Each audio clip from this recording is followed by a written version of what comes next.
হয়েছে, ঠিক না?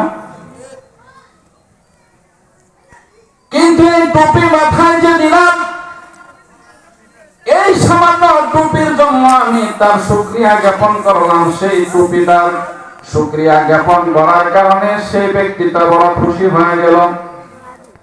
কিন্তু আমি চিন্তা করে দেখলাম না, সেই মাথাটা কে দিয়েছে? আল্লাহু আকবার।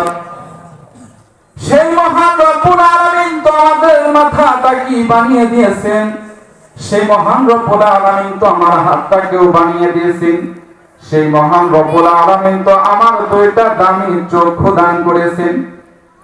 দুনিয়ার বুকে এমন কিছু মানুষ রয়েছে যারা দুনিয়ার বুকে সৃষ্টি হওয়ার পরে, ভূমিষ্ঠ হওয়ার পরে দুনিয়ার কোনো আলো বাতাস তারা দেখে নাই, দুনিয়ার নাজ নিয়ামত তারা কোনো সময় দেখে নাই। সেই মহান রবের নাজ নিয়ামত গুলা সে দুই চোখের দ্বারা কিন্তু দেখতে পারে না।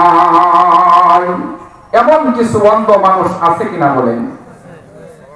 তাহলে যে মহান রব্বুল আলামিন আমাকে দুইটা চক্ষু দান করলেন, আল্লাহ তাআলার কাছে আমরা কোনদিন সুপারিশ করি নাই, আমরা কোনদিন আল্লাহ তাআলার কাছে বলি নাই যে আল্লাহ আমাদেরকে দুইটা চক্ষু দান করেন।